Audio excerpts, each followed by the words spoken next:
Game begin.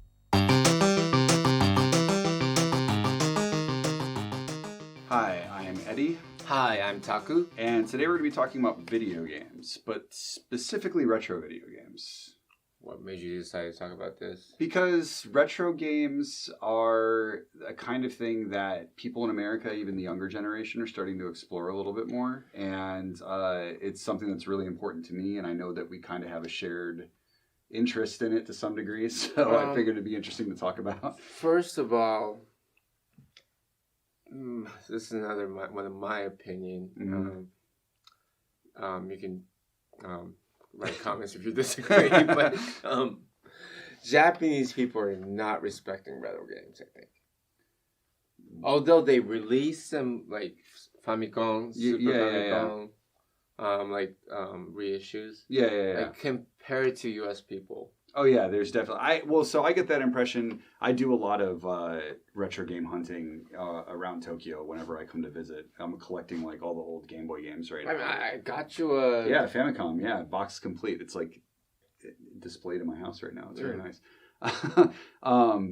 Every time I go shopping, like there are always a handful of people looking around, but the stores never seem that busy unless there are foreigners visiting.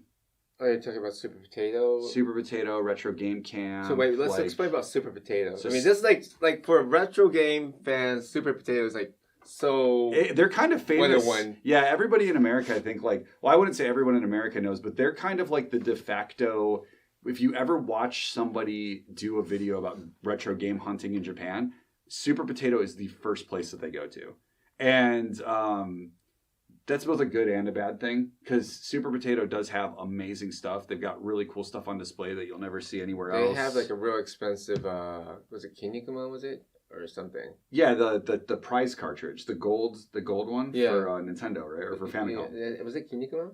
I think it was. Yeah, I think it's one of them. Yeah, I can remember. They've got so much stuff. They've got this. I remember last time I was in there, they have a stationery set that was given away as a prize by Nintendo that's shaped like Disc-kun, which was the Famicom Disk System mascot in Japan. Disc-kun. Yeah, and it was apparently that was his name. Yeah, I didn't even know. Yeah, Disc-kun, and like apparently it's worth like a ton of money. It's got like big not for sale sticker like slapped right on top of it in the case. They've got like really cool stuff on display, but they also have like a massive selection of games available. But that being said, like I said, whenever I go in there, I feel like I see more foreigners in there than I do. Well, at least the one in Akihabara. The one in Ikebukuro is a little bit more hidden, but the one in Akihabara, it's always foreigners in there. It's always like Westerners. I mean, like, first of all, like that's a TV or video game. Yeah. That's one part that like I don't know. Like, I don't see a lot of people appreciating it. Although, if you go to Don Quixote, there are some like machines that you use retro game. Yeah, that they sell there. Yeah. Yeah, but I've never seen a person owning it. Yeah. Although, I mean, it could be in some other area. But at the same time, like if you're in LA, there's like Bar 82. Or 82. Yeah, 82, yeah. Or like, but if you're in like Vegas, if you go to like a pizza place, they have like retro arcade game. Neo Geo or something like that. Or not even Neo Geo, like regular Namco. Pac-Man, Miss Pac-Man. Yeah, and you can actually even change the game. Yeah. And it's not only one company. Like, you know how... Was it Arcade One or was it 1-Up? Arcade One Up. Yeah, Arcade One Up has a series, like small series, but yeah, like if like something you see in US, like a big like old arcade one, like where you put 25 cents. Yeah, you do not see those in Japan. Yeah, I think honestly, like the only person that like I've come across that has any kind of arcade machines in Japan is funnily enough, Yasutaka he's got one of the new Pong tables that came out. The Pong table, yes. The mechanical one. Yeah, the Pong table was really like, it's also, it's space age. It's like the mid-century modern vibe. Yeah. But I think like I mean, I know there are people that collect arcade cabinets out there, but like, I guess space is probably a big reason that you don't see a lot of that kind of stuff. Maybe that's one reason. Yeah. But there are some I mean, the round one here and round one in Japan is totally different. Oh yeah, yeah. Like, round one in Japan is like a bowling alley. Yeah. To me. To most people, yeah, or a sports center. Yeah. Yeah, basketball and stuff but like that. But round one here is more like more an arcade. Game arcade, right? Yeah, yeah. So like the culture is so different, and you guys don't like. Oh, we don't. Japanese people don't have the culture of like going drinking and go to a game arcade. Yeah. It's totally different. Yeah. How you guys play it. Well, that's a recent development in America, really. Like, it's kind of the thing where, like, the people who were playing at arcades back when they were still really prominent are now older and have money, and they like to drink. And so that's like somebody just came up with the idea, like, let's combine a bar and arcade It's games. Like kids in Stranger Things. Yeah. We're going to arcade, now they're adult. Yeah, exactly. Today, so they would just... And I think the reason for that is like, arcades went away in America a long time ago, and in Japan they never really completely went away, because even though the mom and pop places started to close, you still had like Taito Station and Sega, like Club Sega and stuff like that. I mean, Taito Station still exists. Yeah. So, well, getting away from like the arcade games and stuff like that, I kind of wanted to talk to you about like some of the games that you played when you were younger that you still like are interested in or have fun with, like if you ever go back and revisit them. My first Famicom, which is NES in the US, was Super Mario. Original Super Mario Brothers. Yeah. I saw Super Mario at the toy store and I just played it, and I just had to ask my parents for a Christmas gift. That's going to be my Christmas present. I think there are a lot of people around our age that would relate to that in America as well. I mean, Super Mario is definitely a game changer. Yeah, absolutely. After that, I honestly I wasn't a big RPG type of guy, but like Dragon Quest came out, and all my friends were playing Dragon Quest. Yeah. The first one. Yeah. And because the crazy thing is, right, Japan, we don't have a D&D culture. Yeah. So Dragon Quest and probably Final Fantasy are at the same time. Yeah. The two big role-playing game. And it's crazy because we never had Dungeons and Dragons, and people just really got into it. Yeah. But I wasn't into it. I was more into baseball game. So you like the sports type stuff? I mean, stuff. It was called RBI Baseball, but I think in the US, RBI Baseball started like they licensed different company and just they still call it RBI Baseball. Yeah, I think it was Jaylaco that made it in America. The Famista is Namco. Gotcha. And the Famista was the first baseball game where you had like the power strength. For like when you're parameter. Yeah. For when you're batting and pitching. Yeah. Was the first game which has had the name of the player and the parameter. Parameter. I mean parameter. I guess that's the word, parameter. we say parameter in Japanese. Oh, so like power meter. Parameter.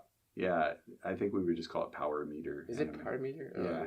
I don't know. I'm so sorry. There's a difference. I mean, that's a language difference. But that's like interesting though, because I feel like there's a lot of stuff that ends up like that. So then became Sufami, which is Super NES. Yeah. And I was into for Sufami, I was into SD Gundam. Yeah, we never got any of those in America, but I'm familiar with them. SD Gundam is kind of cool because it's like, simulation game where you have, what do you call it? You call it a simulation game? Is it? It has hexagons and... Yeah, and you move them around in the battle. We call those tactical games. So it's a tactical game, except when you battle, it becomes the action. Oh, really? Yeah. Were there any other Super Famicom games that you were into? Soccer games. I'm more into like believe it or not, I'm like a sports guy. Well, yeah, because you mentioned that you like the Pro Evolution soccer games at the Central Panel. Winning 11. Yeah, Winning 11. Yeah, in Japanese. Yeah. I even did the song for them. Oh, really? I didn't know that. Yeah.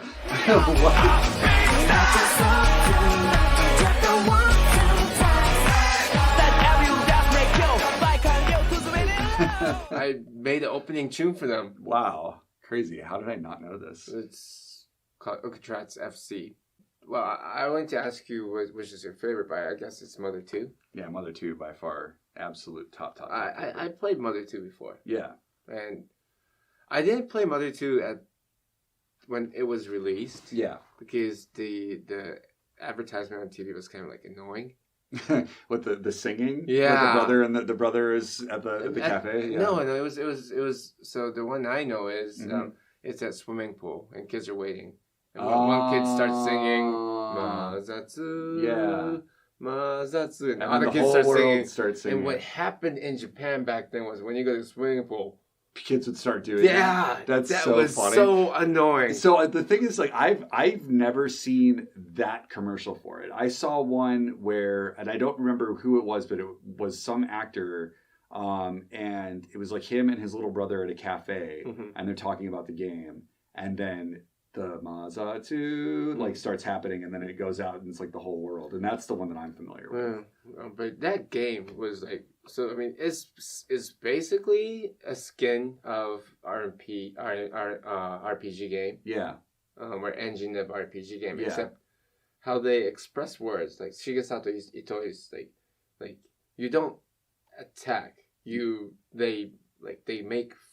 don't get attacked. They make fun of you. Yeah. Yeah, exactly. Yeah. And you feel like, sad. Yeah, exactly. Like, well, that's what I love about that game. I mean, there's more to it because the story itself is just like there's a lot of emotional kind of tension to the game. Yeah.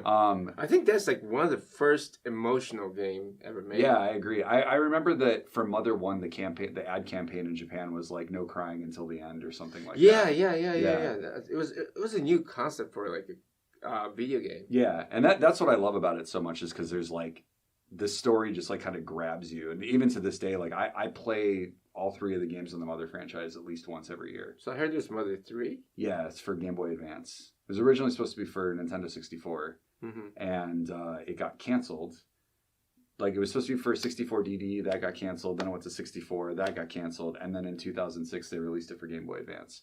And if you thought that Mother 2 was emotional, Mother 3 is like, it just destroys your world. Never played. It is like the saddest game ever, but it's also like really good. Wow. We never got it in America. Like Mother 1, we eventually... how did you get to play?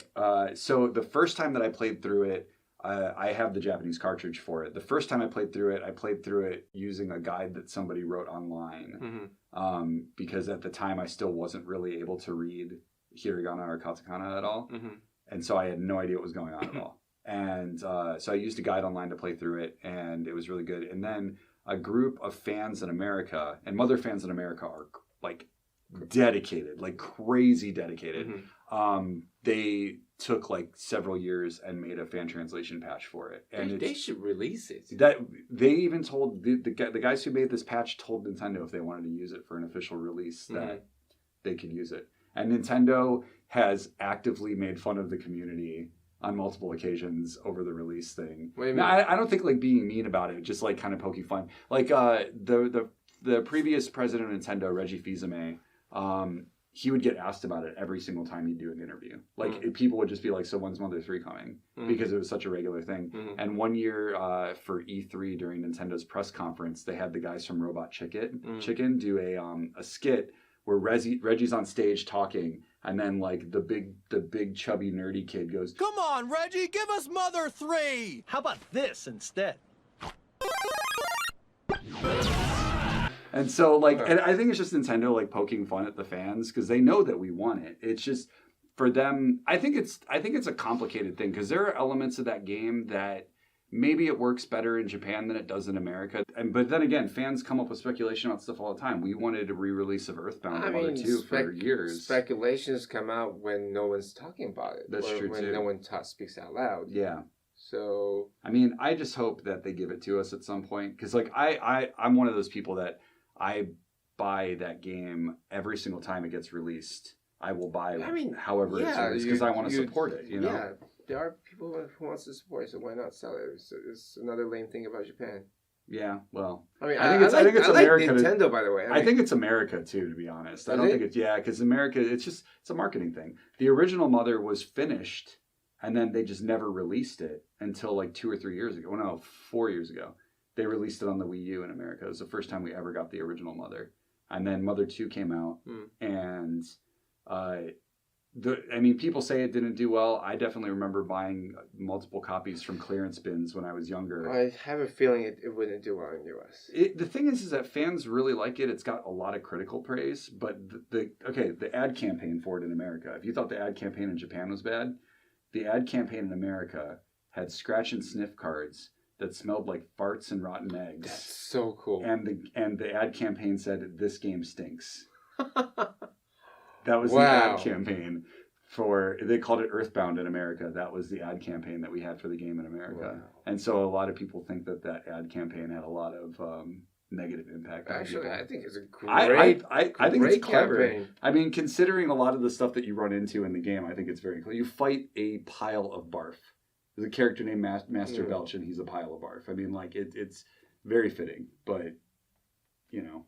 Yeah, I mean... It's very heartwarming. Yeah. Although they talk about bars, it's very heartwarming. Yeah, I mean, it's to me, it's an incredible game. I think that everybody should play it at some point because it's just, even to this day, graphics aren't the most fancy in the world. Well, you know what? I should think it's very fancy, especially Mother 2. Yeah, I think they're timeless. I mean, Mother 1 is kind of like a bit. You know, it's more simple. Yeah, but Mother 2... Oh, it had the background. It's a Super Famicom. Yeah. It's much more colorful. Yeah, that's true. I like the music in it a lot, too. I mean, it's about collecting music. Yeah, exactly. The soundtrack for it, I thought, was amazing. So, like, I don't know. I could gush about the Mother franchise for hours. It's my favorite thing. So, well, let's talk about arcade stuff for a little bit, like, just real quick before we end this. Because you talked at the Anime Central panel about how... Verbal's family had an arcade. Yeah, he did. And you mentioned that you guys played Gauntlet. What kind of stuff did you guys play, like, when you were kids at the arcades out there? You know what? The biggest one was eventually... So we played Gauntlet, kind of. Mm-hmm. But Tetris was big. And right after Tetris, Street Fighter 2. Oh, yeah, that Everyone makes a lot of was sense. playing Street Fighter 2. Yeah. I couldn't play Street Fighter 2 because it was too hard for me. Yeah, I never got really good at it, but I still liked trying. But every day after school, it was about Street Fighter 2. And, you know, it makes me really feel melancholic when I watch, what's the show? High Score Girl? Yes, High Score Girl. I was just about to bring that up, actually. Yeah, because it reminds me so much of that period of time. And the thing is, the story... happens in the era where I used to like go to school. Yeah. So it makes me even feel more melancholic. Yeah. And I kind of remember the days where the game arcade we couldn't get in, and they were like, so you guys like played game was like quarters, 25 cents. Yeah, right? yeah, Back in the days. Yeah. Japan was like $1. Yeah, everything's 100 yen. Yeah. And we found like a 20 yen. Mm-hmm. So probably back in the day it was like 20 cents. Mm-hmm. Game arcade, we would go there. So it's just like in the show. So everything in the show is true. Yeah, I believe it. That's awesome. Yeah. I mean, like, even though I grew up in America, there was a lot of stuff in that. Like the scene where he saw Mortal Kombat for the first time. I remember having that moment myself when I was a kid and seeing a game like that, or like Street Fighter 2. Exactly. It was like the same kind of thing. It's so crazy. Yeah, it's cool that something like that exists. So if you like arcade games, I really recommend High School Girl. Yeah. It's on Netflix, right? Yes. Yeah, Netflix in America. Yeah. And then season 2's coming soon. Like Can't wait. October, yeah. I really want to see it all wrap up. It's fantastic. Are there any newer games that you play just to kind of like make it full circle? Like recently? Yeah. Like newer meaning what? Like just anything in the past couple generations, PS4, Nintendo Switch. I play Splatoon. I suck. I really suck. I'm bad. It's a But hard game to get used to. You got to play a lot of it. That's the problem. I just don't have time, but I enjoy playing it. Yeah. Yeah, we should play. But I heard they're done with the Splatfest. Splatfest just ended, yes. And I missed out on it. That was the weekend of San Diego Comic-Con. Mm-hmm. And so I didn't get to go because we were down at Comic-Con doing stuff. But I'm assuming there's a new one coming out. You would think so. I wouldn't be surprised if they announce another one next year. Like I love how Splatoon, like the attitude of like design and how could they come with like a language that doesn't exist. Yeah. I think it's a perfect game which Nintendo made after Mario. I think it's really cool too because it's got like a counterculture or subculture kind of feel to it. And a lot of people talk about making esports into Olympics. Mm-hmm.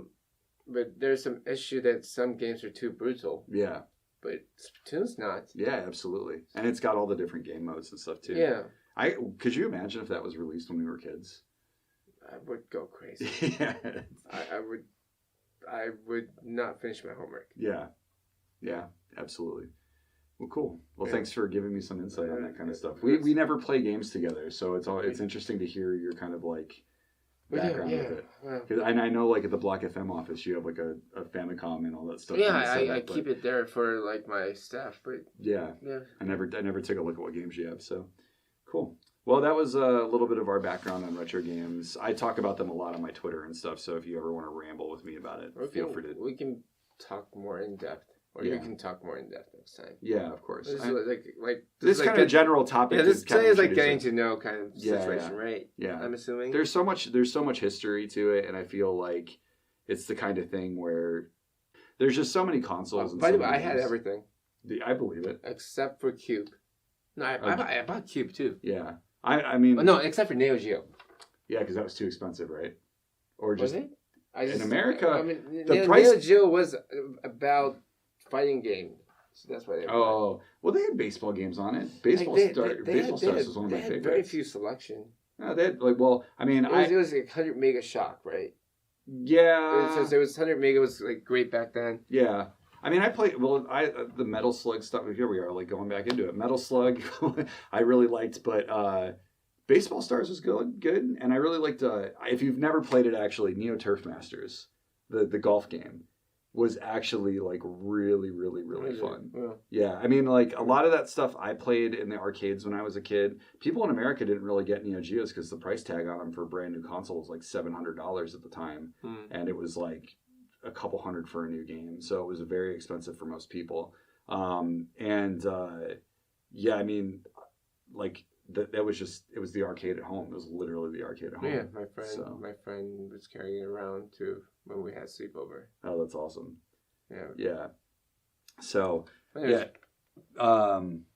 Geo, man, I could go on about that for forever too. Yeah, we should have each. We'll have to break it out. So that was our introduction to retro games with us a little bit, and we'll probably break it out and talk about it a little bit more because it's definitely part of our DNA. If you have a favorite retro game console or favorite retro game in general, let us know what it is in the comments, and don't forget to like and subscribe and check back with us again next week. See you soon.